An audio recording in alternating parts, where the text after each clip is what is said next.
Andun sa labas nagmap.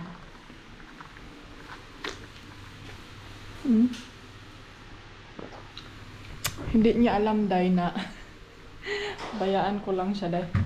Hindi niya alam na yung ano dyan, yung tawag nito yung labas na yan sa bahay. Ano yan, ganyan talaga yung kulay, parang madumi. Parang ano siya ba, brown talaga yung kulay. So, kahit anong gawin yung map niya dyan, maging ganyan pa rin yung kulay. And then, dyan din sa labas mga ante, kahit araw-arawin mo pa yan, pagkabukas niyan, abog. Kasi, may ano dito dahil malapit kami sa Sahara Desert na yung mga abog pupunta dito. So, pero siguro parang na-bored siya mga ante, kaya pabayaan ko na lang siyang maglinis. Tingnan niyo si Felix, naboboard din na siya. Felix, no? Ako, nag-work ako ngayon.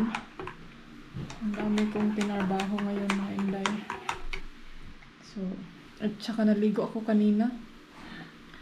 Tinalamigan yung utok ko.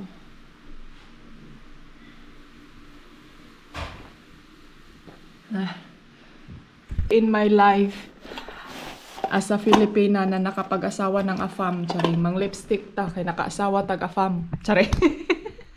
Uy, asa na ba yung lipstick ko, day na? Bakit ang loy ng aking mata? Uy, nang hilamos naman ako, day.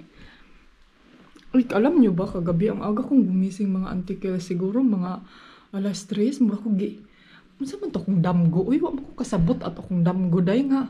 Nagira naman hinuon. Ha? Nagira day, andin birthday daw namong dagan ni Lulis family. Unsa man tong damguha Andin sa kahadlok na ko sa kong damgo, nakamata ko antikels, pula ka atong lips karon kay pula kayo day, init yung panahon. Kailangan nato na siya papulahon og maayo.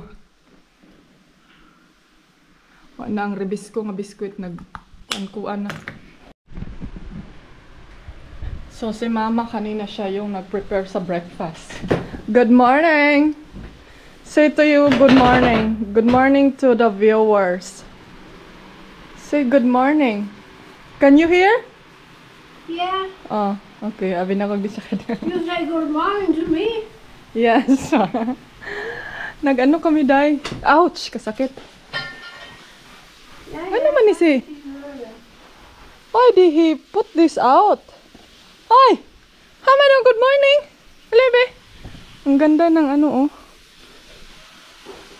My love! This ba? I think this is dying. This one is dying, Matay naman yung kuan, Kuyawan mo, my love, Kuya, kaayo ka, kay nakapula kag sinina, nakapula kag panty. Uy, anong di? Pancake. Panty ba? Panty. Ano man na? Why you put water on that one? I don't know flower. You can see it help already. Coming. Yeah, but that's not your flower. It's his plant. We look at it. He did not put some water on it. Tignan niyo si Dudong, ang flower ng... He doesn't do it. Ang flower ng aming kapitbahay, siya na yung nagdidilig. Ay, so kuan. I agree. Ay, so flower boy. May love, tinipod, Dry. Grabe, ang init dito, day. Ang ganda, nakabili talaga siya ng... ng mga flower na ganito, And then itong glue sa... Hala, my love, the water is low lagi. It's getting low.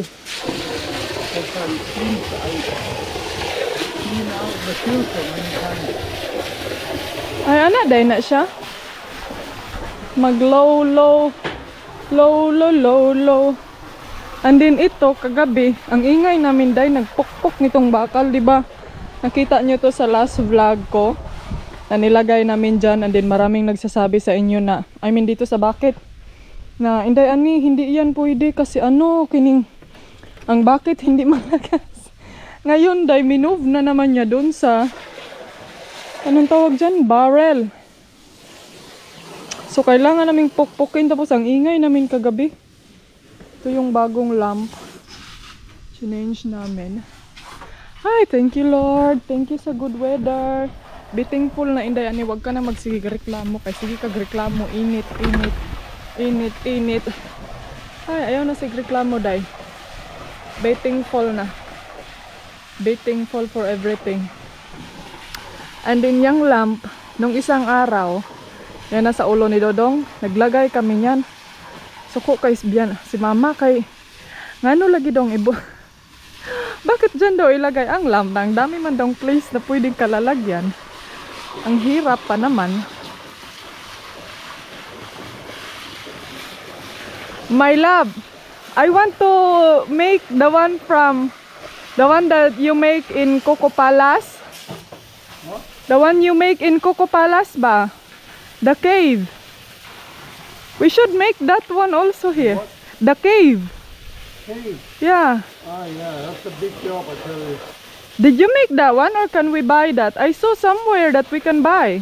I designed and made it too. Except the frame, the steel frame I did not make. Ah, But you have to put steel and steel mesh before you can put the cement on it. mong titin ba? na siya kuan mga ante sa Coco Palace ba? Parang alam niyo yung cave na hindi nyo kasi yun masyadong nakita kasi wala ako masyadong vlog doon sa resort doon sa Thailand. Kasi malayo mga ante, yung resort niya nasa Phuket. But next time baka makapunta tayo doon. Maganda siya kasi yung makita mo talaga yung ano ba, decor. Ilagay niya sa swimming pool. Next time pag pupunta tayo ng Thailand, itor ko kayo doon. Yun ang daming mga patay na dahon pagbalik namin dito. Budong! Budong! Hahanapin ko yung black na normally ginagamit ko pag swimming mga antikels. I think nandito yon sa basement namin. Nasaan na to si Felix? To chlorine yan siya dahil. Ay, naunsa naman ni Diri. Nga naman ni si Dudong sige magpangtigom aning mga sagbot. Oy! Saan man to? Oy, itong black ba? Saan kaya yun? Ano kaya to sa kwarto? Felixia! Felix! Kanina si mama ang aga niyang gumising. Siya yung nangusina day. Sabi ko, okay docs. Okay docs. Nasaan na siya? Tignan niyo yung electric pan namin Ilagay namin sa taas kaya para lahat ma-electric panan. Then kahapon dito naglinis siya. Tignan niyo. Ganun pa din ang kulay ng sahig.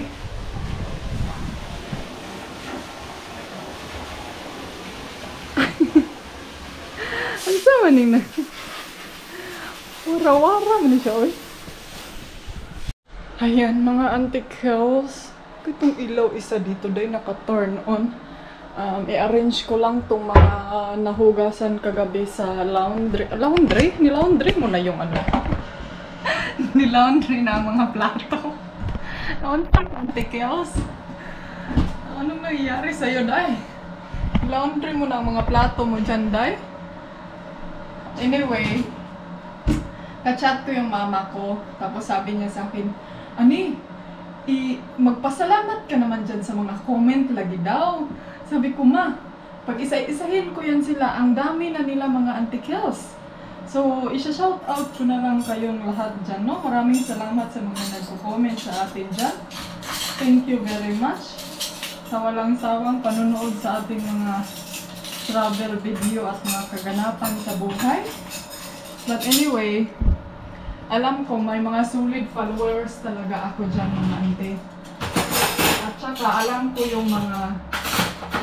ko kung sino yung laging nagko-comment, laging nandyan talaga sa comment section ko. So, common sense na yan. Dahil, lalo na pag magko-comment kayo, pag may mga tanong kayong mga very important, mga tanong na kailangan ko siyang sagutin, syempre sumasagot ako mga auntie, mag-reply ako. Pero kung hindi naman siya as in ka-important lang, mag-heart naman ako pag may time ako na hinday. So, huwag kayong mag-alala. Lahat kayo mahal ko. Charing! Lahat kayo, binabasa ko ang comment ninyo mga inday. Kasi pati nga mama ko, Auntie Kels, nang babasa ng comment daw. Sabi niya na, siya na lang daw ang mag-reply. Hoy, naunsa man ni siya. Mag-apil-apil naman siya reply. Sabi niya, ako na lang ang mag-reply niyan kung hindi ka maka-reply. Kasi minsan wala akong load. Wala akong pang data. But anyway, thank you sa mga magaganda niyong comment. Kasi siya yung nag-report dahil ang dami daw magagandang comment. Gusto niyang replyan kayo. Ada oray si Mother. Sabi ko, nagmarites ka dyan, no? Nagmarites siya sa inyong mga comment, mga inday.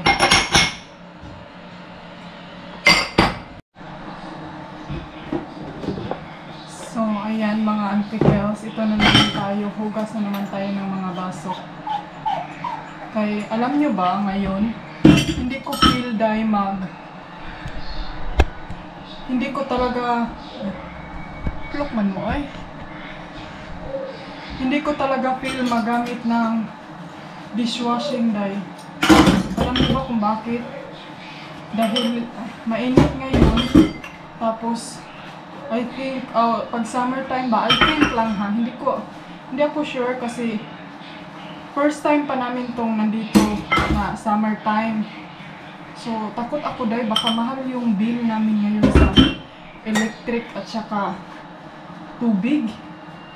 Kaya gusto kong lalo na ngayon, lagi kami gumagamit ng tubig sa swimming pool. So, iwan ko baka magka-bill tayo nito ng, hindi naman as in ano ba, hindi, report naman ka ikaw gusto ko ba mag-budget ng good? Wala naman siguro masama na mag-budget no? Kasi ngayon, gumagamit kami ng aircon. And then, habang pwede pa tayong maka-budget, gusto ko mag-budget. Kaya pag machine ng buday, di ba pag dishwashing, magamit ka pa ng electric. And then, pag tubig pa, and then dugay pa kayo. Ang tubig pa dugay pa kayo mahuman. Okay, 1 hour po ng dishwashing. Diba? So, gusto ko kung may other way na maka-budget tayo, yun yung anuhin ko dahil gagawin ko, like magkamay kayo ba? Magkakamay ba kayo maghugas? Sa inyo, like sa mga numerical, yung mga taong may washing na. Okay. Feel ko mas makatipid kasi lalo na ito, hindi siya masyadong marumi. So, tama ba Inday? Tama bang ginagawa ko?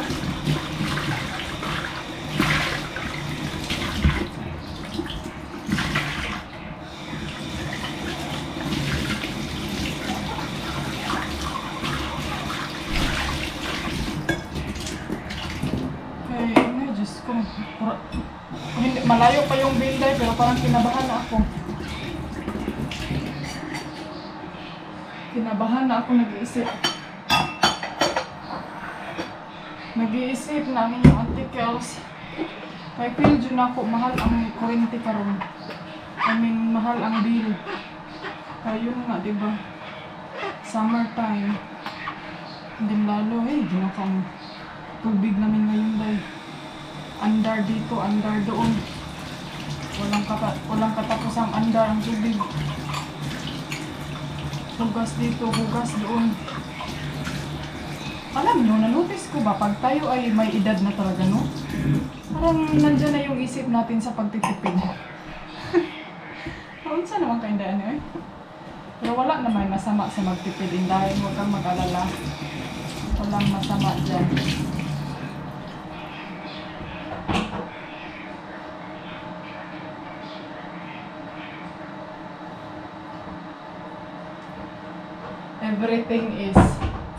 Everything in Diani has a reason. Tama ang imong gibuhat nga magtipid ka. Kung para sa imuhang tama, wala, tama mo na yan.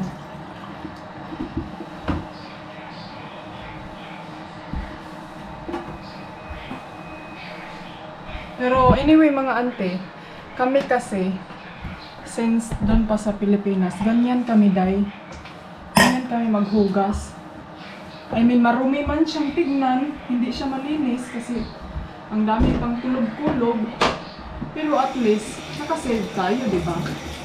Nakasave tayo ng tubig, nakasave tayo ng environment. Yan yung nakaganda din.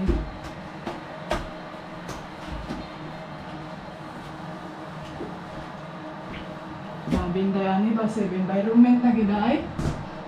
Takdan na kaday sa imong banaday.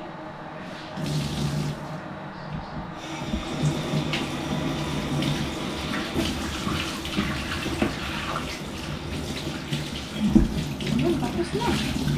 So, diba? Tapos na yung ano natin. May gagamitin ka na. Alis ka pa ng tubig.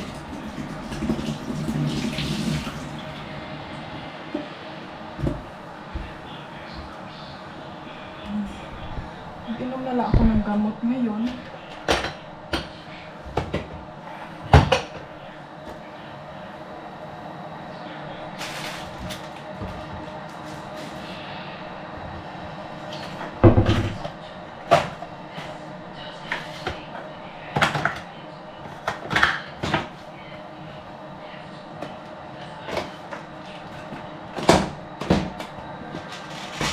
Yung coffee ko, wala na to dahil tapon na natin to kayo. Para hindi tayo madido ng maaga.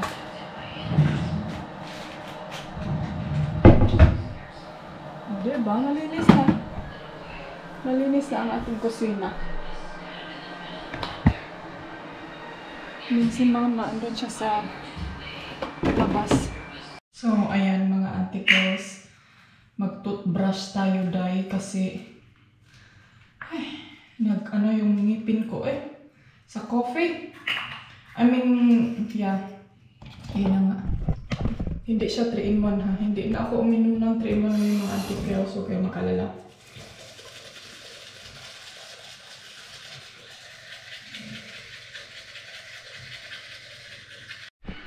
Asan ba to si Felix? Oy, kailangan ko siyang hanapin kasi bigyan ko siya ng food and then dito tayo mag-set.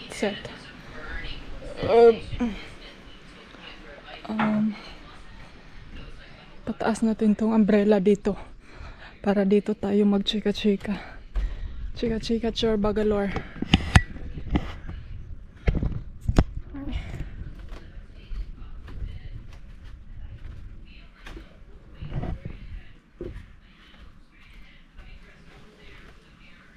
Nagisi maning tayong ni Dodong. Siguro ngayon walang masyadong wind, so I think okay lang.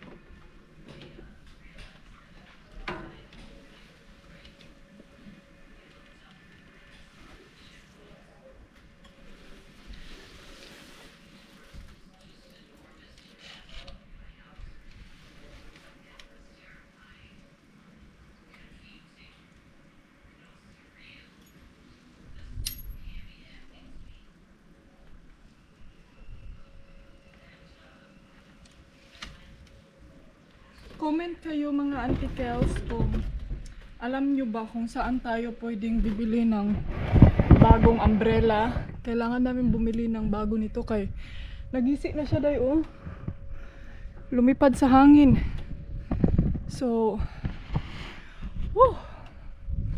Nagbihis lang ako ng damit para mag-fresh tayo ngayon. Ang problema ngayon dahil hindi tayo makaligo kay red flag. Alam nyo ba mga anti-kadayers, sa init ngayon, 31 degree dito sa bahay sa Spain. I mean, hindi sa loob ng bahay. Sa loob ng bahay, medyo hindi siya masyadong mainit kasi simento malamig siya. Pero, nafe-feel ko yung ambience ng Bali. Para siyang, I mean, hindi talaga siya as in parang na-feel ko lang talaga yung ambience sa Bali kasi yun nga mainit, tapos tahimik. So, yun yung nafe-feel ko ngayon dito sa bahay sa Spain. At saka may swimming pool. So, parang alam yung feelings na parang nasa hotel kami. So, ang sarap sa pakiramdam pag yung weather sumasabay talaga sa ambience ng kapaligiran mo. Kasi pag, diba, pag winter time, siguro nakita niyo naman dito pag malamig yung, lagi akong naka-jacket. So sa mga nag-uol diha, ang anong si kag-jacket inday ani, may nag-comment na naman sa last video ko, may basher talaga ako day, no? Itong si Nika, na day, nanggigil na talaga ako sa iyo day, pasensya ka na day kung nanonood ka pa din sa akin na, nanggigil na talaga ako sa iyo. But yung mga basher, papansin lang mangguna sila, pasag din na ninyo sila diha, Auntie Kills. May nag-comment doon na i-block daw, para hindi na daw, kasi hindi, alam niyo yung may mga tao talagang hindi marunong tumingin sa kasiyahan ng ibang tao. Hindi marunong tumingin sa, alam nyo, yung masaya siya, may achievement siya, nagawa niya, yung mga ganyang bagay. Yung mga tao bang tumitingin lang sa mga mali na bagay. Alam nyo yung ganun, parang kung ako siguro, no, kung ako yung ganyang tao, parang day murag kapuya po sig tanaw ng video dayon niya. Mao ra na imong pangitaon day kanang mali na ako diha. Kuy kapoy ni Manticals. Charing. Joke lang tayo. Pero may mga tao talagang ganyan na medyo yung voice over flower natin ngayon na medyo mahina na yung voice natin day, no? Dapat sabi nung sa isang video ko, day lakasan mo yung boses mo day kasi ang lakas ng mga boses ng mga kasama mo. So sige, lakasan natin day, palakasin natin yung mas malakas pa sa kanila. Ewan ko, parang narinig nyo naman siguro nun na yung mga boses nila day ang lakas. Minsan nga pa maano ako ba, sabihin ko sa inyo yung totoo ha. Yung hindi ko na lang ito itago-tago dahil na kanang minsan ba na ka yung pag magsasalita sila na yung mga boses nila malaki. Yes mga auntie, maano ako kanang murag may ano ba to siya, bakit sumigaw, parang ganun ba, diba? So pero ko na lang pag mangyayari yung mga bagay na yan, ko na lang na hindi siya makarinig, hindi siya akala niya bingi din ako, parang ganun ba. So minsan sisigaw yung biyanan ko na magsasalita sa akin, pero ko na lang kanang binabaliwala ko na lang ba kay pag ima-mind ko pa yun, di ako lang yung masasaktan, di ba? Kasi syempre mga auntie, yun nga, hindi sila makarinig ba, so pag magsalita sila sa iyo, magsisigawan ka, parang ganun. May time nga nangyayari yun sa nung nagbiyahe kami ba na alam niyo yung sumigaw, hindi ko alam kung sumigaw ba siya or sinadya ba yun na parang naano talaga ako dahil na kanang na anong tawag nung kumbaga ba na murag na saktan talaga ako ng todo, umiyak talaga ako. Kasi yun nga, parang may nasabi siya sa akin na kanang hindi niya maiintindihan, na hindi niya din alam na ganyan ako, tapos hindi din sinabi ng asawa ko na ganyan talaga yan siya. Parang ganun, kasi tayo mga Pinay, may mga ugali din tayo na kanang minsan gusto din nating tayo lang. Gusto nating masink in yung buhay natin na tayo lang. Parang ganun ba? And then parang naano siya sa akin kasi minsan pag may edad na kasi mga auntie, gusto nilang mo sila lagi ba entertain, makigtsikahan ka talaga, makigmaritisan ka talaga sa kahit saan pa man yung lugar na yan. So tayo kasi minsan mawala ta sa pasi ba. I'm sure na nagets nyo ako, and I'm sure din na may ganyan din kayong ugali na kanang anong tawag ba? Ay, sa tawag na daw. Kung sa English ba introvert na ba? Kanang murag.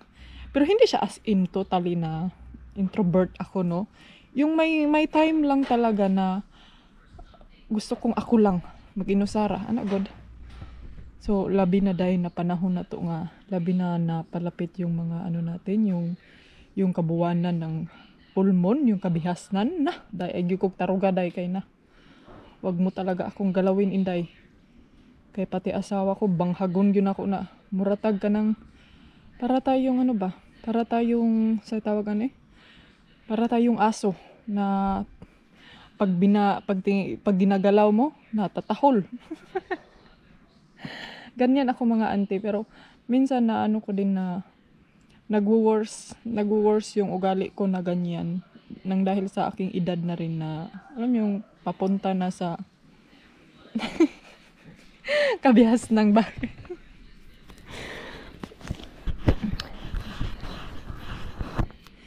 Kasi kasi noon makontrol ko pa siya. Yan yung lagi naming pinag-aawayan ni Dodong talaga. And then sasabihin niya sa akin, gidugo ba daw ko?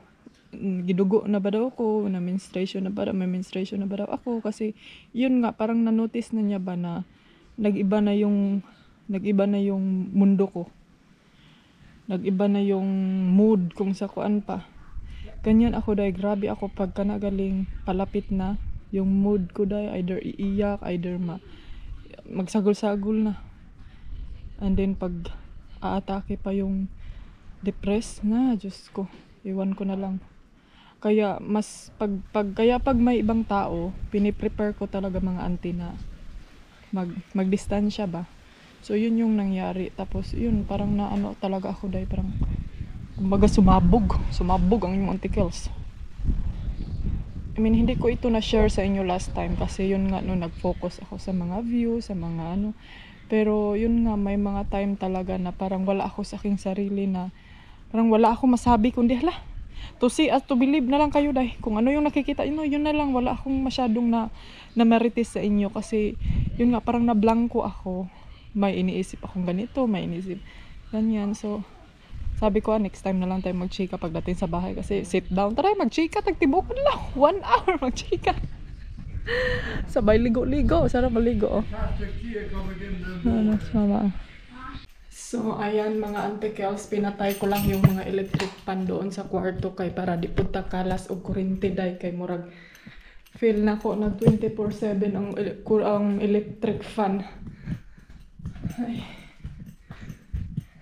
Ngayon, pupunta ako ngayon sa car kasi may kukunin ako doon.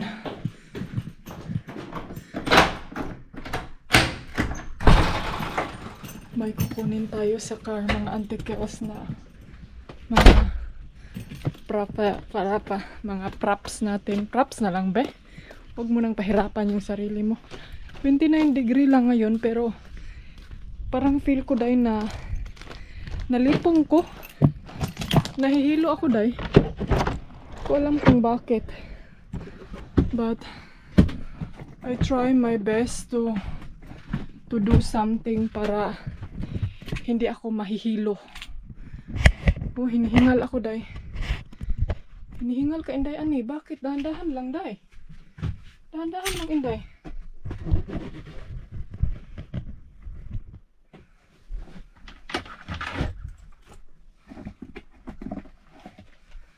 Ayan. Nandito ba kaya yun? Yes. Nandito. Saka ito yung passport namin. Itong mga ano ko dito, mga ibang damit. Actually, hindi pa naman siya kailangan ngayon. Hindi ko muna siya kukunin. Init ka ayo diri day. Kahapon, uminom ako ng tubig. Mga siguro isang 1 liter na ubos ko yun in all day. Medyo naka-help siya sa aking sakit sa ulo. And then uminom na din ako ng gamot day. Kaya parang strong headache talaga siya ba. So, yun yung ginawa ko kahapon. Kasi as in, kahapon dahil ang sakit ng ulo ko. Parang, hindi ko alam kung bakit or anong nangyari. Wala naman akong masyadong ginawa. And then, nagpahinga lang naman ako dun sa kwarto. Pero siguro, kahapon kasi 36 degree. Siguro sabi ko sa sobrang init, siguro yun. Or, yung parang yung blood pressure ko ba nag-low down siya. And then, mamaya mag-walking tayo doon. And then siguro mamayang hapon, tutulungan ko si Dudong mag-pulot-pulot ng mga ano. Mas maganda siguro today kung naatay silhig tukog ba kay dali ra manilhig. Pero may ano kasi kami, may vacuum ba? Yung i-vacuum lang ang mga sagbot, mga dahon-dahon. Hey darling, can I tell you what's been on my mind? Sick and tired of the 9 to 5 in the city life. Hey darling,